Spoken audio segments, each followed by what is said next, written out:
A paz do Senhor, meu irmão, minha irmã, seja muito bem-vindo. Você que está chegando para assistir aqui mais uma aula, mais um subsídio do podcast EBD em Síntese. Esse que é um trabalho feito pelo DENEC, Departamento de Ensino da nossa Igreja, de Educação Cristã, e que chega até você com agora a lição de número 9 desse trimestre da revista de jovens. Temos um tema muitíssimo importante, falar sobre o treinamento de líderes segundo o modelo de Jesus. Eu louvo a Deus por esta oportunidade de estar aqui com você. Eu sou o pastor Kleber Maia e aqui com muita alegria, dividindo conosco esse espaço, o nosso pastor supervisor aqui do campo de Ceará-Mirim, que vai nos trazer a sua saudação, a sua palavra inicial. Pastor Abdênico, seja muito bem-vindo. Uma alegria estarmos aqui para mais uma aula da lição de jovens. Pastor Kleber, a paz do Senhor também os nossos queridos internautas, em especial os professores da classe de jovens que nos acompanham. E o assunto é, por demais, palpitante. Estou aqui com o coração fervendo, porque é um assunto que me cativa, né? Eu creio que muito oportuno, em virtude das dificuldades que ora enfrentamos. Então, eu creio que vamos estar compartilhando muitas coisas boas que vai, com certeza, ajudar essa liderança jovem que está chegando, esses professores que estão preocupados com a temática. Então, vamos lá, porque tem muita coisa boa, pastor Kleber. É verdade. Uma questão que já começa e é importante demais nós colocarmos, pastor, é que Jesus é quem escolhe os seus discípulos. É muito importante a gente pensar que Jesus não trabalha com voluntários. Não somos nós que nos apresentamos para nem ser seus discípulos, seus servos, e nem muito menos para trabalhar para ele. É ele sempre quem toma a iniciativa de buscar o homem e de chamá-lo e conceder esta oportunidade e grande privilégio de trabalhar para ele. Porque mesmo quando nós aceitamos a Jesus, não somos nós que damos o primeiro passo, é sempre ele, por meio do Espírito Santo, que age no nosso coração e que vai, então, nos chamar, e nós aceitamos esse chamado, e agora também ele nos chama para trabalhar para ele, para sermos seus discípulos. Assim acontece conosco, assim aconteceu também com os apóstolos. Não foram eles que saíram procurando um rabino novo que apareceu por aí e que se oferecendo para trabalhar para ele, mas sempre foi o Senhor quem os chamou. Isso é importante para nós entendermos que não somos nós quem iniciamos o chamado, e, portanto, não é na nossa força que nós vamos executar esse chamado, porque o Senhor nos chama e nos chama para estar com Ele. Começamos por aí para entender bem como é o modelo de treinamento do Senhor Jesus, e isso é fundamental. Ninguém se oferece, ninguém está fazendo um favor, é o Senhor quem chama, e, na realidade, é um privilégio aceitar segui-lo e trabalhar para Ele, não é verdade? Com certeza, a gente vai estudando essa questão do chamado, porque é uma grande diferença entre ser um líder no ambiente empresarial e ser um líder cristão. Porque alguém pode ser líder no ambiente empresarial, no ambiente secular, por uma necessidade.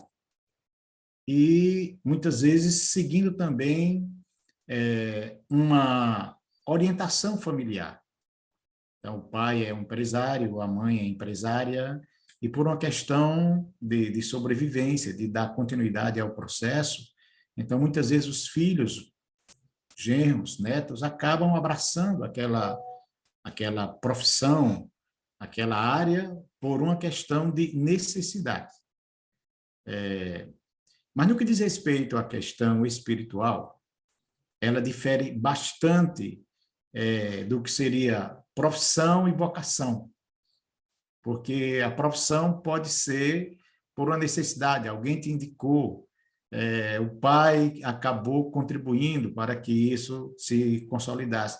Mas na questão da vocação, ela vai para um nível diferente, porque não é suficiente você querer, não é nem suficiente você desejar. Paulo, quando escreve a Timóteo, ele faz essa observação, que aquele que deseja o episcopado, o ministério, não é pecado, ele está desejando algo excelente. Mas, junto a esse desejo, vem alguns requisitos que só podem ser preenchidos por aqueles que receberam um chamado, uma vocação daquele que nos chama, que nos convoca. É por isso que, quando o autor, acho que Lucas vai falar sobre essa questão, ele faz questão de ressaltar que não foi uma opção diretamente, primordialmente, dos discípulos, mas foi do mestre, né? Ele chamou a quem ele quis, não foi quem quis ser chamado, porque tem muita gente que quer ser chamado, mas não é só isso, isso não é só suficiente. Então, o chamado, a vocação, parte, sobretudo, de uma ação soberana de Deus. Tem muitas pessoas que nós, talvez, como pastores, como líderes, até gostaríamos que eles tivessem um chamado, uma vocação, e eles não têm. E, às vezes, pessoas até com quem nós não nos familiarizamos muito bem recebem um chamado de Deus. Eu costumo dizer que nem sempre Deus chama a quem nós queremos, mas que deveremos querer sempre a quem Deus chama. Então, eu acho que por aí nós vamos seguindo, pastor Cleber.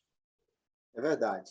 E é muito interessante porque não somente o chamado de Jesus é quem inicia o ministério dos discípulos, mas também Jesus os chamou, especialmente no texto de Marcos, capítulo 3, que é o texto paralelo de Mateus, capítulo 10, que é o texto da lição aqui. Marcos deixa claro que Jesus chamou-os para que eles estivessem com ele.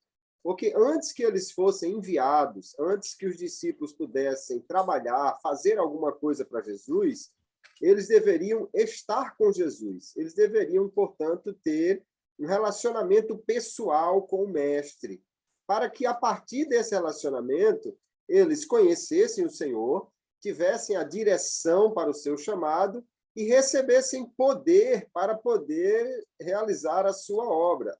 O poder que eles receberiam era do Senhor, e, portanto, eles não poderiam simplesmente ser chamados e enviados prontamente, sem antes passar por esse relacionamento com o Senhor Jesus.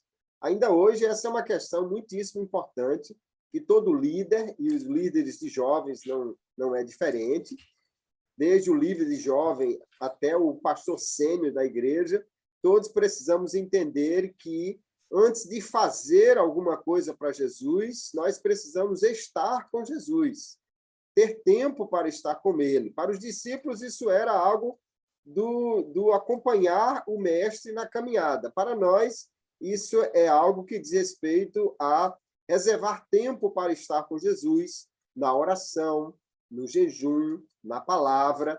Quando nós vamos nesse relacionamento com o Senhor, aí sim ter o poder, a direção, as transformações da nossa vida, para que nós possamos executar o nosso chamado, o nosso ministério. É um erro, eu considero assim, alguém ser enviado ou querer fazer logo a obra sem antes ter tempo para estar com Jesus. Talvez seja por isso que o apóstolo Paulo, escrevendo a primeira epístola a Timóteo, ele recomenda no capítulo 3 que não seja consagrado algum novo convertido para um cargo de liderança, e ele diz para que ele não fique soberbo, porque ele não foi tratado ainda, ele não aprendeu ainda de Jesus, ele não gastou tempo com o mestre, como é que ele tem já a capacidade de ir, né? Às vezes alguém confunde, como o senhor falou, a questão da liderança secular com a liderança no âmbito da igreja, e alguém, porque já é um líder lá fora, acabou de aceitar Jesus, já pode ser colocado, então, à frente de algum grupo, mas não é essa a sequência que Jesus nos apresenta. Primeiro, é chamado para estar com Jesus, e depois é que recebe poder para poder fazer a obra. Não dá para atrapalhar essa sequência, porque senão nós vamos ter discípulos que não conheceram verdadeiramente o seu Senhor e, portanto, não poderão representá-lo devidamente, né? Perfeitamente. Eu achei lindo aqui o texto de Marcos, capítulo 3, versículo 13, quando ele afirma que o Senhor chamou para si aqueles que ele quis. Mas, no entanto, a gente percebe que, mesmo ele tendo chamado para si aqueles a quem ele quis, esse chamado foi precedido por uma noite de oração. É interessante porque Jesus simplesmente poderia ter olhado assim para aquele grupo e ter dito você, mas ele estava nos ensinando a separação de líderes, a escolha de líderes, não pode ser relegada a uma simples ou mera escolha. Nós precisamos aprender com Jesus que quando estamos separando líderes, estamos separando pessoas que vão influenciar outros, que vão influenciar a vida de outros, que vão ser referência para outras pessoas, que nós nem sabemos até onde vai a liderança daquela pessoa. Não estamos chamando pessoas para tratar de meros aspectos materiais, econômicos, financeiros. Estamos separando pessoas que vão lidar com o eterno, com as coisas espirituais. Então, a separação de um líder é algo muito sério e nós não podemos relegar menos importância a esse fato do que Jesus deu, porque foi após uma noite de oração que Jesus chamou para si aquele que ele quis, mas eu não tenho dúvida que isso nos mostra que se vamos separar para Deus, precisamos saber quem é que Deus quer que escolhamos. Não estamos separando líderes para nós, estamos falando de separação de líderes para Deus que vão lidar com a coisa eterna. Uma outra coisa que me chama a atenção é como Lucas procurou colocar as coisas numa ordem cronológica, e Lucas vai tratar da chamada ou da separação desse grupo apenas no capítulo 6, do versículo 12 ao 16, eu observei que antes da separação, então, nós temos aqui pelo menos 6 milagres que foram presenciados por estes homens. Esses homens, antes de serem separados para serem discípulos, para estarem com o mestre, eles andaram com eles, eles viram o mestre fazer, ouviram o mestre falar. Eles, na hora que aceitaram aquele desafio, eles não aceitaram de forma ingênua, eles não aceitaram sem saber o que estava aceitando. Eram pessoas que estavam conscientes das responsabilidades que iriam, a partir de agora, responder por elas.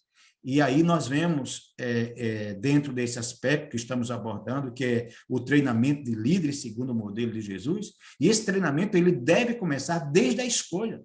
Escolha pessoas que saibam para o que estão sendo escolhidas.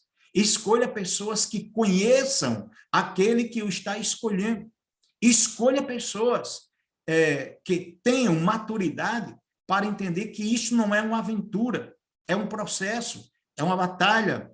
E se não for assim, nós vamos nos frustrar com as nossas escolhas e vamos frustrar aqueles a quem nós escolhemos. Então, é algo muito sério e glorioso. E nós precisamos entender que o nível dos liderados será tido em conta o nível do líder, daquele que está à frente. Então, quando lidamos com líderes fracos, então nós não precisamos nem dizer qual será o nível dos liderados. Então, o líder determinará a marcha, a visão, o processo, até onde se pode ir. Então, liderar é muito mais do que dar ordem. Liderar é influenciar pessoas, é motivar pessoas, é levar as pessoas a fazer aquilo que precisa ser feito com alegria, com prazer, mesmo entendendo os obstáculos e as dificuldades que toda liderança terá que enfrentar. Eu costumo dizer que o líder é como uma lâmpada que, para iluminar os outros, precisa se consumir. Então, quando estamos falando de liderança, e principalmente liderança cristã, esse assunto se reveste de uma importância muito além daquilo que nós poderíamos imaginar. Verdade. E como nós estamos falando exatamente de uma liderança espiritual, muito importante entender, então, que o chamado vem do Senhor e os que são agora os discípulos ou os liderados, quer dizer, você que é jovem e diz assim, mas eu queria trabalhar para Jesus, eu queria que alguém me chamasse, eu queria que ele me capacitasse. Bom, uma vez que a escolha é do Senhor, e esse é um processo espiritual, a melhor coisa que nós podemos fazer é orar, nos colocar diante do Senhor e dizer como Isaías, né, eis-me aqui, envia-me a mim, para que, então, no devido tempo, Deus nos chame, nos inclua no seu processo, porque nós já vimos que há um tempo entre o ser chamado e o ser enviado, porque nesse meio aí tem o treinamento dos discípulos, né? Tem o processo que eles serão forjados. Uma coisa é o que foi chamado, e outra coisa é aquele que está preparado para ser enviado. E aí uma coisa muito interessante que o nosso comentarista ressalta aí é que Jesus não chamou pessoas de destaque da sociedade, as pessoas mais capacitadas. Eu não gosto 100% daquele ditado que diz que Deus não chama os capacitados, mas capacita os chamados, porque parece que Deus só chama pessoas que não têm capacidade. Na verdade, não é isso, não é?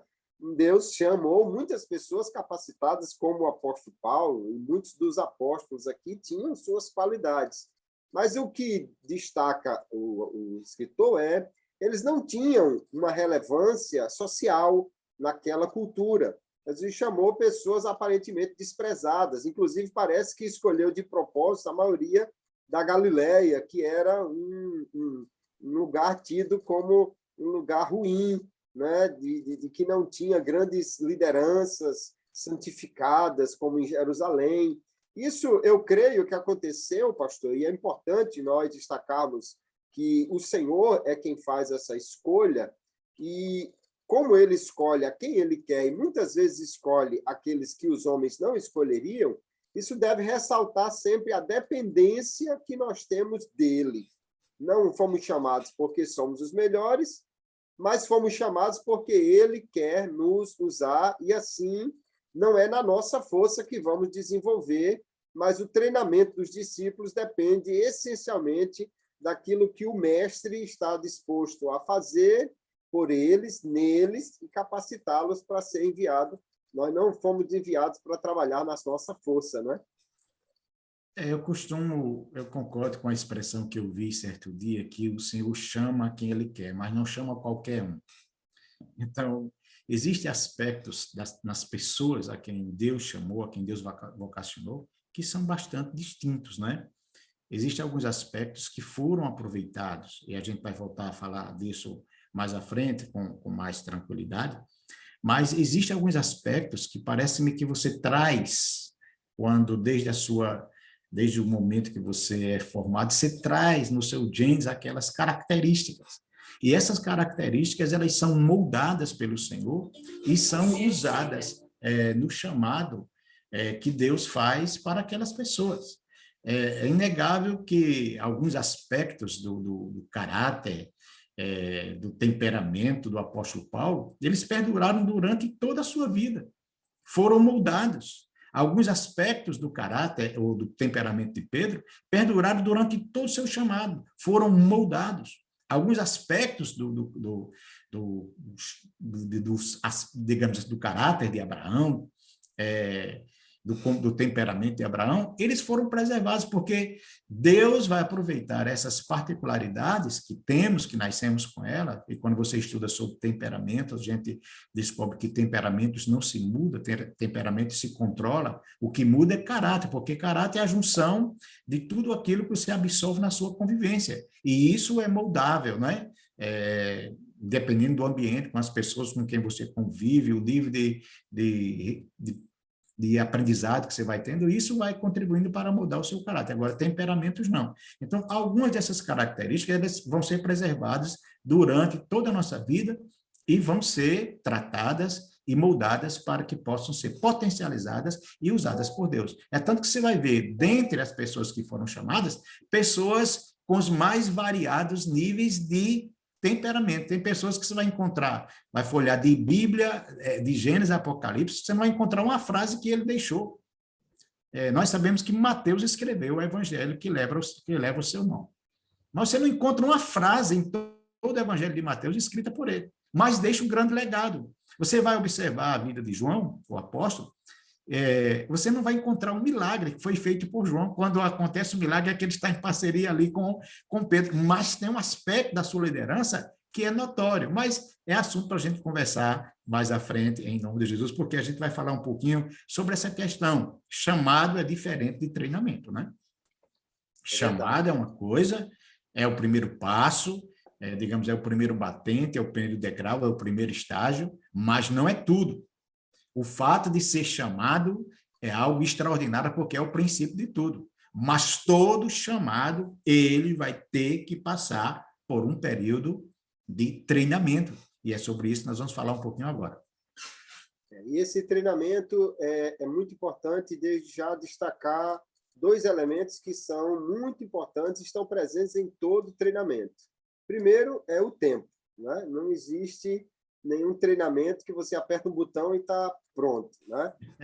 Aquela história do Capitão América só existe no filme que o camarada entrou numa máquina e saiu já treinado de lá, né? Uhum. E outra questão é que, além do tempo, existe um processo que geralmente é doloroso, geralmente é desgastante, mas é necessário, porque já que nós estamos falando de transformação, não pode haver transformação sem que haja, de fato, um processo aí envolvido, né?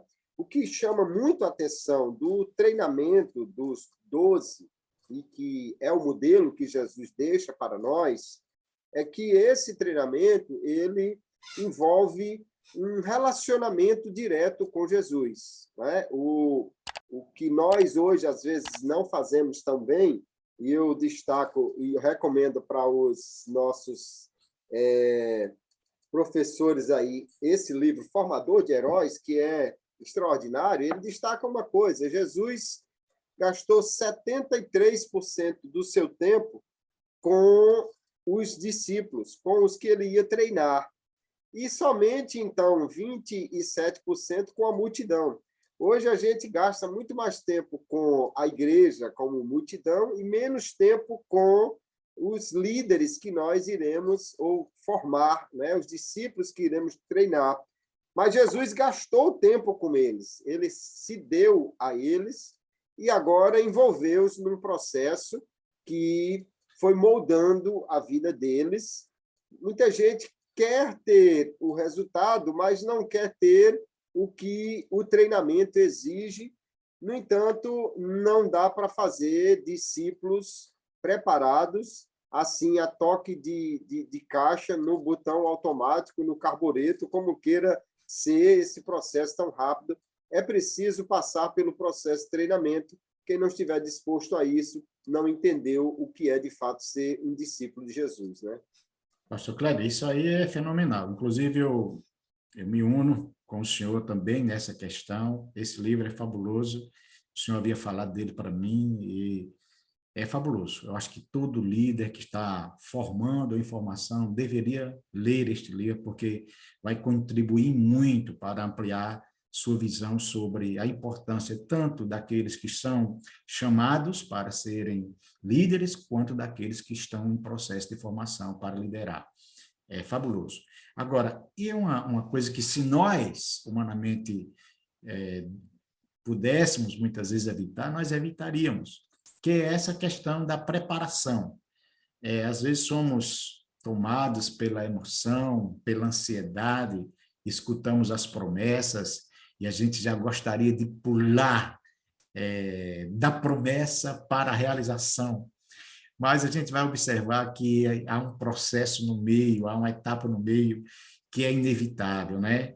Então, a promessa, preparação e o apalpar a promessa.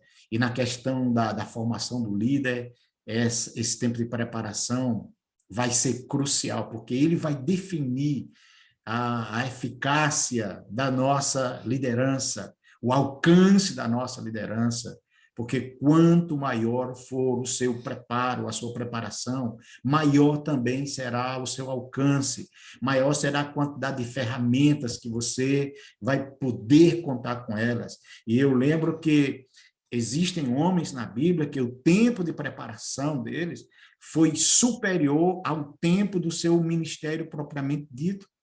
Quando nós vemos a história do grande líder Moisés, esse ícone na questão da liderança também no Novo Testamento, você vai perceber que, oficialmente, se nós fizermos uma retrospectiva histórica, é um período de aproximadamente 80 anos de preparação para executar uma missão de 40. Quer dizer, o tempo de preparação de Moisés supera o tempo do seu ministério propriamente dito. Uma outra pessoa que me chama profundamente a atenção é João Batista. João Batista foram 30 anos de preparação para um ministério de 6 meses. Parece uma incoerência, parece um desperdiçar de tempo, mas nós percebemos a diferença. Às vezes não é pelo tempo que nós passamos na liderança, mas é por aquilo que nós fazemos no tempo em que estivemos liderando. Porque teve um rei que passou 55 anos liderando Israel. E, lamentavelmente, quando a gente vai escutar e fazer o resumo, é triste, porque me parece que não foi um homem que foi preparado adequadamente para a missão, para o trabalho que ele foi confiado, ao invés de ser bênção, foi maldição. Então, Jesus, ele faz a coisa como deve ser feita e nos ensina. Vocacionou aquelas pessoas, chamou aquelas pessoas, mas agora vem, antes de enviá-los, então Jesus os treina. E como Jesus os treinou? Treinou de fato, trouxe-os para perto, eles viram Jesus ensinar, pregar, tratar com as pessoas, operar milagres. Então, primeiro eles viram Jesus fazer, e eu quero que você contribua com isso aí, porque nesse livro Formadores de Heróis há todo esse processo, né? Primeiro eles viram Jesus fazer, Jesus, como quem estava dizendo, veja como é que eu faço. E só depois que eles viram Jesus fazer, então Jesus disse, agora vocês poderão ir, porque vocês já aprenderam. Mas eu quero deixar contigo, porque nesse livro Formadores de Herói, esse processo está bem claro e eu sinto muita familiaridade na questão. Pastor, é impressionante nós vemos como, de fato, a gente às vezes lê o Evangelho e não percebe, né, essas nuances, mas olhando detidamente, nós vamos ver como Jesus foi extremamente hábil num passo a passo que foi capacitando, dando confiança aos discípulos para fazer a sua obra. E isso é muito importante, né? Nós que estamos treinando alguém, estamos capacitando alguém, qualquer líder tem que ir criando estágios para que a pessoa vá se sentindo mais confiante e possa, então, desenvolver a obra. E os 5 passos do aprendizado que o David Ferguson apresenta aqui, ele diz o seguinte: primeiro, Jesus disse, eu faço, você assiste. Então, Jesus começou a fazer os milagres e os discípulos começaram a ver o que Jesus ia fazendo. Depois, ele diz, eu faço, você ajuda. E agora, Jesus começou a curar e diz que os discípulos também estavam curando, estavam ungindo enfermos, estavam ajudando Jesus nesse processo. Depois que, então, eles viram Jesus fazer, começaram a ajudar, aí ele diz, o terceiro, você faz e eu ajudo. Então, agora Jesus enviou os discípulos, eles saíram, e Jesus estava com eles, porque era no poder de Jesus que eles iam fazendo. Depois, ele diz, agora o 4º passo é, você faz e eu só observo. Então, agora eles estavam prontos para ir, Jesus somente iria estar com eles, vendo eles operarem, vendo eles fazerem. E, por último, você faz e alguém assiste a você. Então, já é o processo de começar um novo ciclo de treinamento. E Jesus enviou os discípulos, né? No final, Mateus 28, dizendo, ide e fazei discípulos. Então, a ideia era exatamente que eles começassem a treinar outras pessoas. E aí esse passo a passo é muito importante. A gente chama alguém para perto, mesmo alguém inexperiente, mas nós também éramos inexperientes quando começamos. Você começa a colocar alguém junto para ele ver o que você está fazendo. Depois você começa a dar espaço para ele fazer, para lhe ajudar. Depois você amplia o espaço para ele fazer e deixa que ele vá fazendo e você vai só assistindo para ir corrigindo, orientando alguma coisa. Depois ele já pode fazer e você fica só olhando até que ele possa começar a treinar também e trazer outra pessoa para perto. Na verdade, o que ele defende aqui, e eu entendo que é um plano maravilhoso, é se cada pessoa, cada líder, começar a treinar outros líderes, e isso for continuando sempre, nós teremos um processo aí que é parecido com aquilo que o apóstolo Paulo vai dizer a Timóteo, na segunda epístola, capítulo 2, verso 2. Paulo foi treinado por Jesus, Paulo treina Timóteo e diz a ele, agora o que você ouviu de mim, confia a outras pessoas que possam transmitir a outros homens que sejam idôneos para instruir a outros. Veja a sequência, então.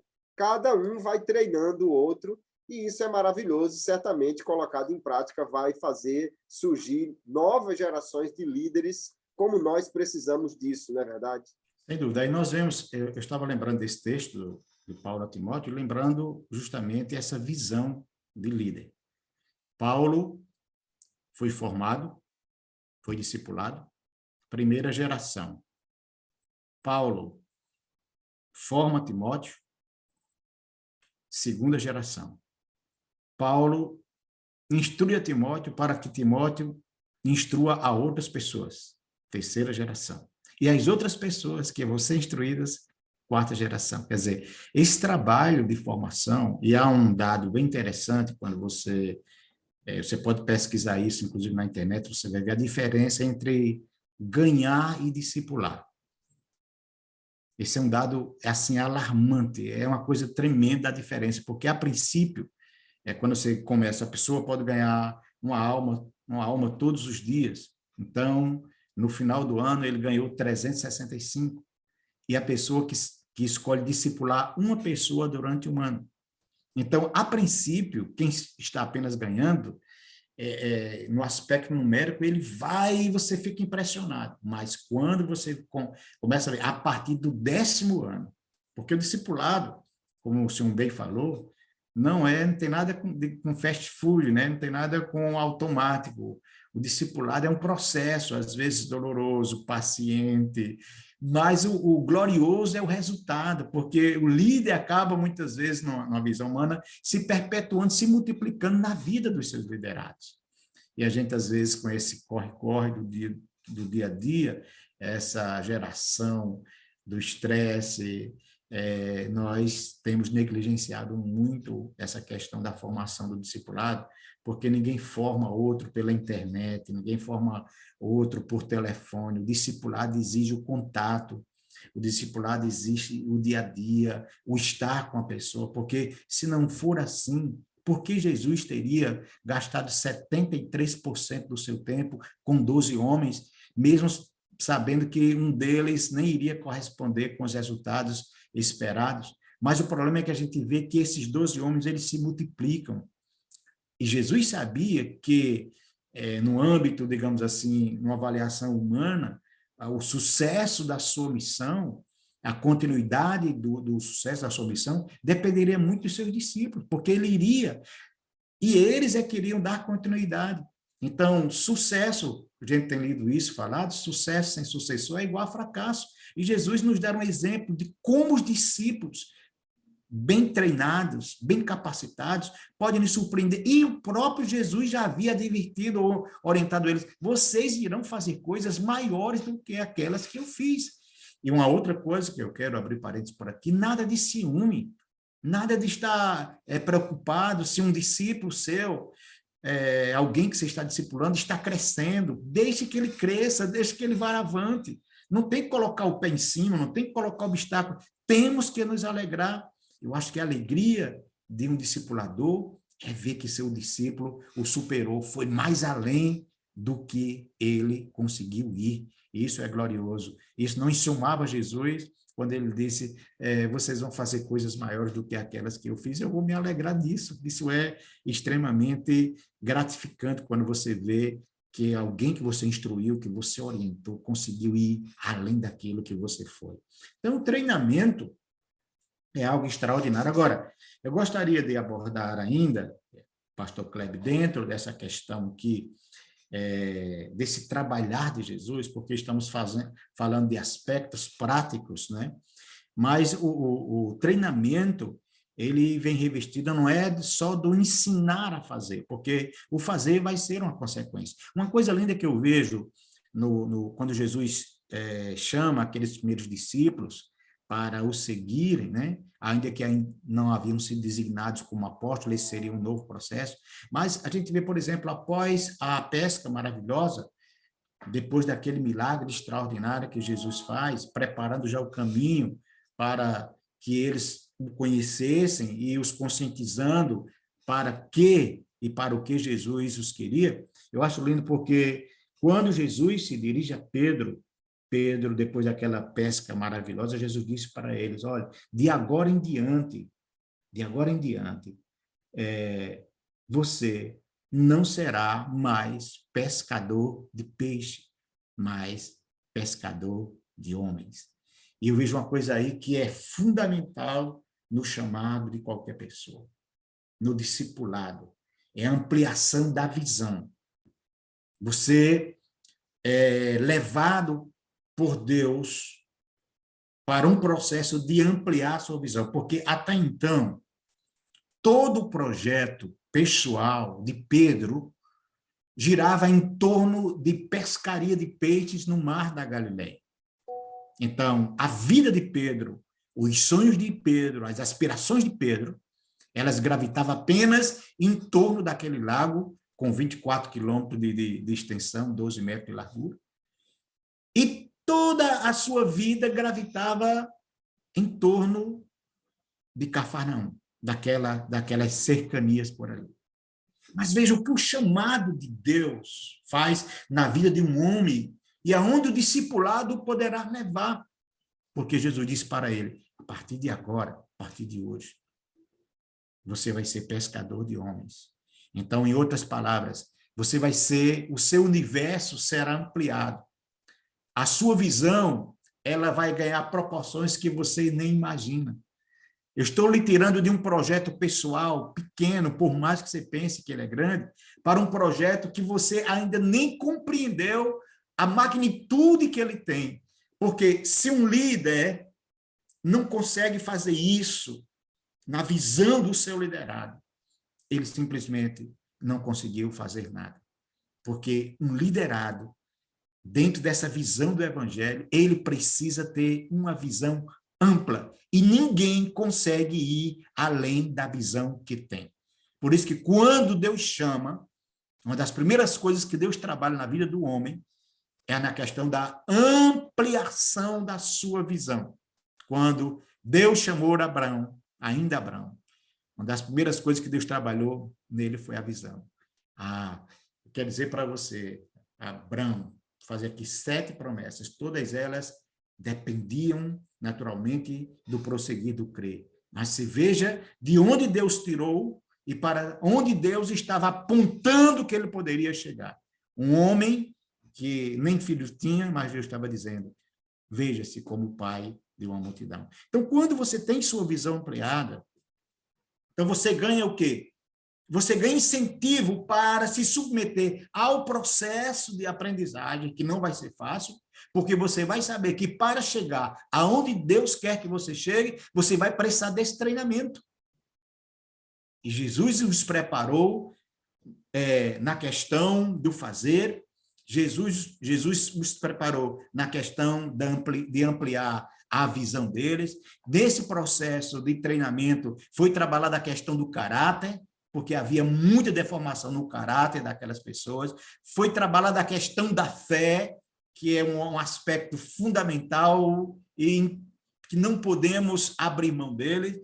Então, você vai ver que esse processo de preparação do líder, de treinamento do líder, vai envolver todas as áreas que precisarão ser afetadas positivamente para que ele possa desenvolver o projeto e o chamado para o qual Deus o está chamando.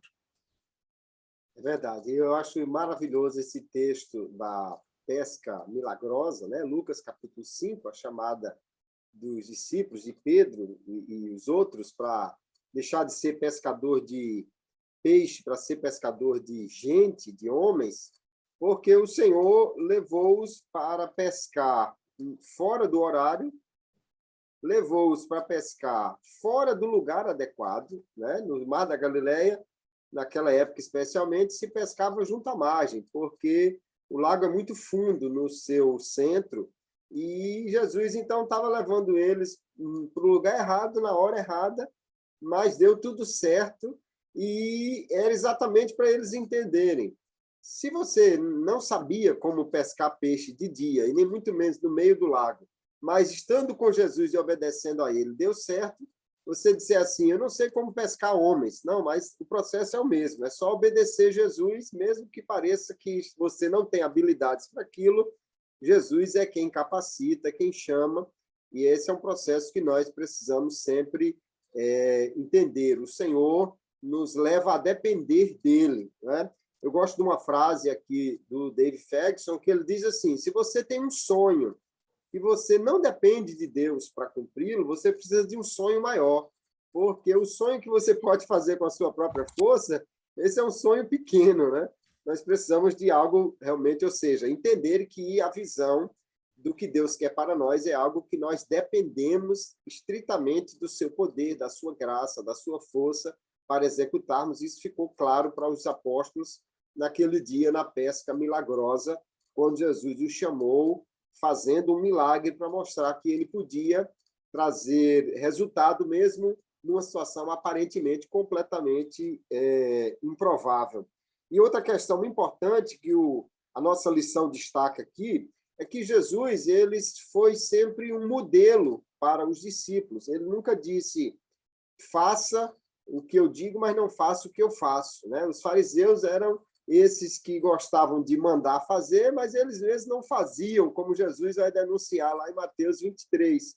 Mas com Jesus, não. Ele nunca mandou fazer uma coisa que ele mesmo não tivesse feito ou não fosse o modelo perfeito que devia se seguir. E essa é uma característica muito importante que nós aprendemos com Jesus.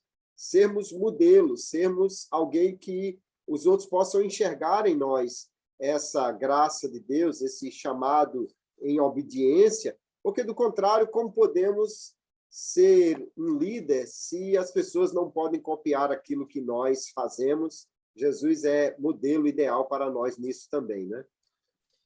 Sem dúvida, né? Um dos aspectos que precisa ser trabalhado na formação do líder cristão é porque a gente aprende, biblicamente falando, que carisma sem caráter, ele não consegue se sustentar. Nós cremos nos dons espirituais, cremos como Deus faz, o que Deus faz, cremos nas habilidades, é perceptível pessoas que são muito habilidosas, às vezes na forma de falar, na forma de abordar, são aspectos muito importantes e que devem ser valorizados. Mas não é isso que forma. Isso contribui de alguma forma para que possamos desenvolver o nosso chamado. A habilidade de falar, a habilidade de cantar, a habilidade... Isso precisa ser valorizado. Agora, uma das coisas que Jesus muito trabalhou na formação dos seus líderes foi a questão do caráter. E isso a Bíblia não abre mão. Pouca coisa vai adiantar o carisma, as habilidades, se nós temos um caráter deformado. Então, Jesus trabalhou na reforma ou na transformação melhor do caráter dessas pessoas, primeiro, se colocando como exemplo. Estamos falando aqui de modelo de liderança, de treinamento de líderes, segundo o modelo de Jesus. Então, nós precisamos ressaltar essa questão. Jesus é modelo não apenas no que faz, ou como realizador de milagres, como pregador eloquente, mas Jesus é modelo de santidade. Jesus é modelo de caráter. Eles podiam, e em alguns momentos, Jesus teve que fazer correções no entendimento, na perspectiva de liderança, que é uma desconstrução, porque eles tinham um modelo de liderança, eles estavam subjugados, estavam debaixo de um poder opressor, que era o poder romano, e eles tinham uma concepção, no âmbito político, muito definida do que era a liderança. No âmbito espiritual, não era diferente. Eles olhavam para os escribas, olhavam para os fariseus, olhavam para a elite religiosa, e acabava também, no âmbito espiritual, tendo como parâmetro de liderança aquelas pessoas. Só que o modelo de liderança que Jesus vem estabelecer não é esse modelo de liderança opressora, dominadora, é um modelo de liderança servidora. Então, primeiro vem a desconstrução de um modelo de liderança equivocado. E muitas vezes, na formação de novos líderes, todos nós costumamos nos deparar com esses mesmos obstáculos. As pessoas vêm muitas vezes com a concepção de liderança, de modelo de liderança equivocado, porque a liderança cristã não é para ver quem manda mais, quem pode mais, não, é para ver quem serve mais. E é esse o modelo de liderança que a Bíblia enfatiza para que nós absorvamos. Então, primeiro teve que haver uma desconstrução desse modelo equivocado de liderança e agora a implantação de um modelo segundo os parâmetros bíblicos. É tanto que você vai ver isso lá no capítulo 3 do Evangelho de João, essa correção. Eles já haviam discutido entre si quem era o maior e toda aquela celeuma, aquela confusão ocorre porque não estavam satisfeitos em estarem compondo o grupo apostólico, que já eram, por demais, assim, uma coisa extraordinária, mas agora eles não estavam satisfeitos, eles queriam agora mandar nos outros, eles queriam ser levantados como alguém, não para orientar os demais, mas para que orientasse aquele grupo seleto. E aí vocês sabem todo o problema que essa interpelação que foi feita através de Tiaguinho e de Joãozinho, provocou. E Jesus os reúne para corrigir isso e começa mostrando, lavando os pés, enxugando com toalha, e depois perguntou, vocês entenderam o que eu fiz? Porque eles não estavam realmente entendendo, porque aquilo ia na contramão da concepção equivocada de liderança. E Jesus disse, eu só estou dando o exemplo, para que como eu fiz, vocês façam também. Então, eu acho que nós temos muito que aprender nesse aspecto prático do modelo de liderança de Jesus e repassar para as pessoas, porque senão seremos consumidos por esse entendimento equivocado de liderança do mundo, que nada tem a ver com a liderança cristã.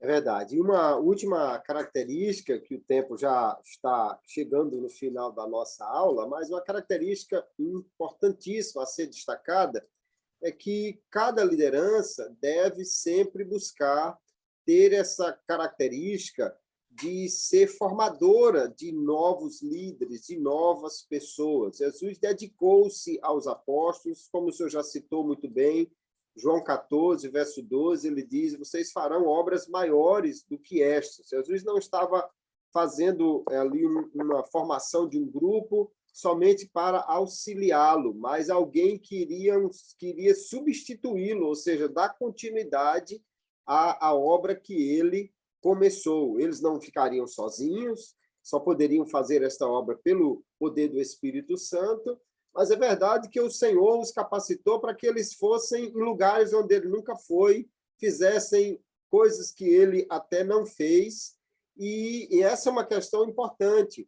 O líder precisa ter coragem de formar não apenas auxiliares, mas substitutos, e alguém que possa até ir além do que nós já fizemos. O senhor já fez referência a isso, e como nós vamos encontrar na história bíblica alguém que preparou um discípulo, e esse discípulo superou o mestre, esse discípulo foi além dele e fez coisas extraordinárias, né? Barnabé é um exemplo. Barnabé ajudou ali, no início, parecia ser só um ajudante dele, o apóstolo Paulo. O apóstolo Paulo superou Barnabé em muita coisa.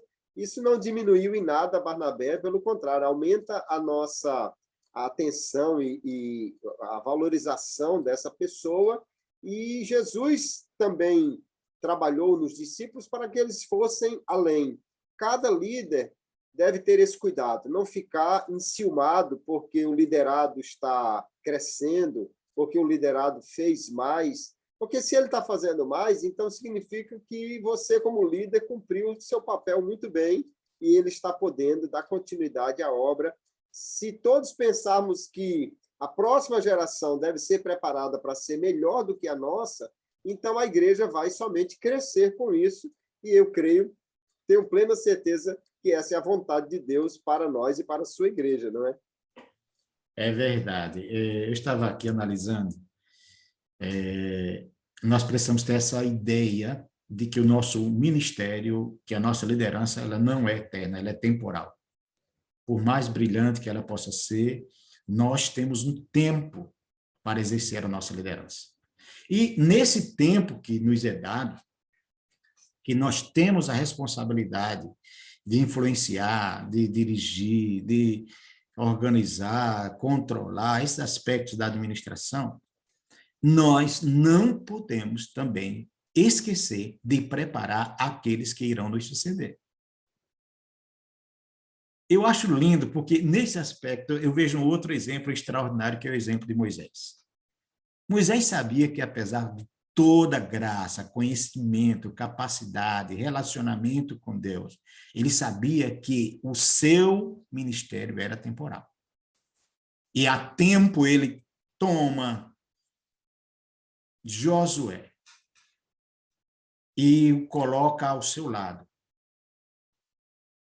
E Josué começa a fazer parte do cotidiano de Moisés, sobe monte com Moisés, desce monte com Moisés, guerreia, e de sorte que quando chega o tempo de Moisés partir, já havia ocorrido uma transferência de autoridade, de assimilação da liderança de Moisés para Josué. Josué, em momento algum, ultrapassa os limites. Ele entendia, certamente, estava sendo preparado para liderar, mas não poderia liderar até que Moisés encerrasse o seu ministério. Mas é muito linda essa questão, e a gente percebe que, após a morte de Moisés, o processo de entrar na terra prometida e tomar posse da terra ainda não havia sido concluído, mas o processo não sofre solução de continuidade, porque o discípulo foi devidamente preparado para dar continuidade ao projeto que o seu líder havia começado. E nós não podemos nos esquecer desse princípio. Agora, o que eu lamento nesse processo é que você não tem dificuldade de responder quem sucedeu Moisés. Mas nós não temos a mesma facilidade para responder quem substituiu Josué.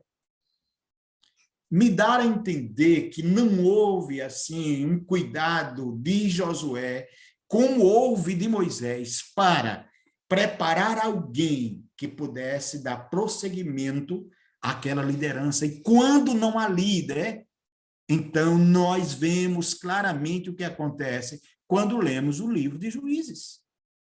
O povo precisa de líderes, a igreja precisa de líderes, ou discípulos, ou como você queira nominar, né? O nosso tema aqui é treinando líderes segundo o modelo de Jesus. Então, liderança é algo imprescindível.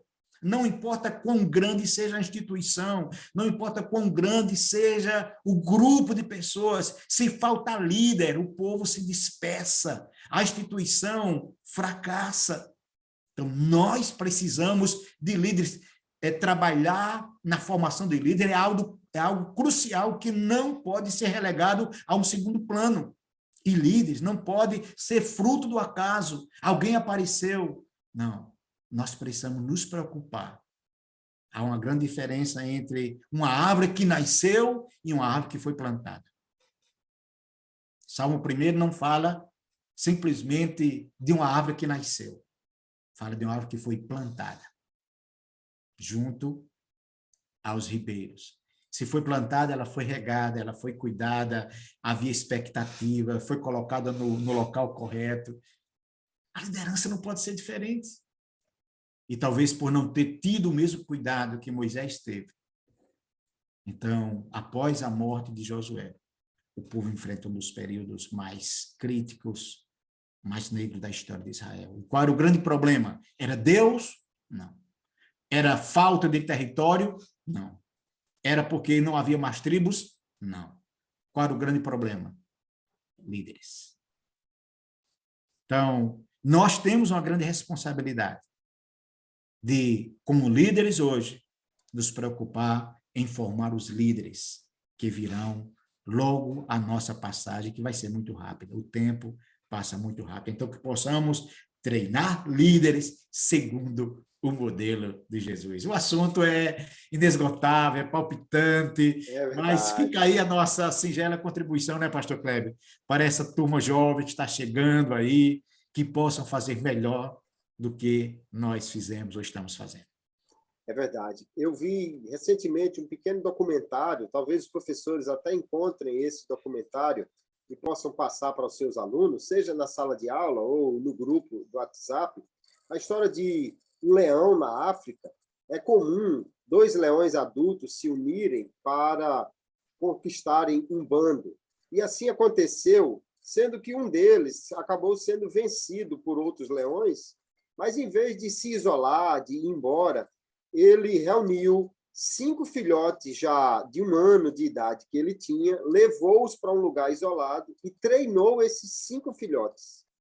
Quando ele retornou 1 ano depois, não eram 2, eram 6 leões adultos treinados para trabalhar em conjunto. Esse é um documentário que aconteceu real na África, e eles dominaram 11 bandos. É a maior dominação conhecida na história da África por leões, porque ele conseguiu treinar seus filhos foram leais a ele até o final, e ele formou um bando que durante muito tempo foi imbatível.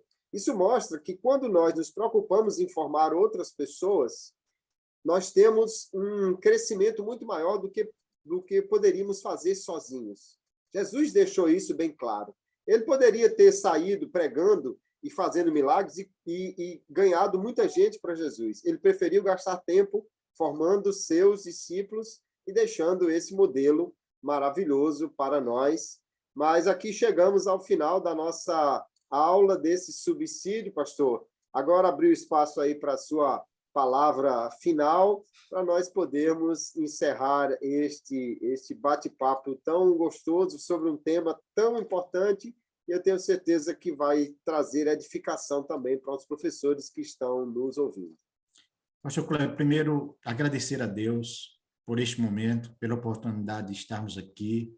Eu digo com muita alegria, é sempre um prazer contribuir e participar junto com a sua pessoa, que é uma pessoa que eu admiro, quero bem, e nos afinamos muito bem. Então, eu creio que é um privilégio. Quero agradecer mais uma vez a coordenação geral, na pessoa do pastor Reinaldo Alguiro, e toda essa equipe que faz esse lindo trabalho, e dizer que vamos nos encontrar agora na lição de número 12. E essa lição já está ardendo no meu coração, porque vai ser sobre a liderança de Paulo, e quem me conhece um pouco mais de perto sabe o quanto nós gostamos e amamos esse tema.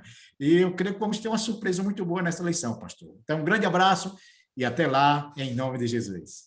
Um grande abraço, uma alegria muito grande estar juntamente com o senhor aqui, pastor Dene, que Deus continue abençoando a sua vida, abençoando a cada um dos nossos professores e alunos da equipe de jovens e a toda a equipe do DENEC. A paz do Senhor e até a nossa próxima aula, se Deus quiser.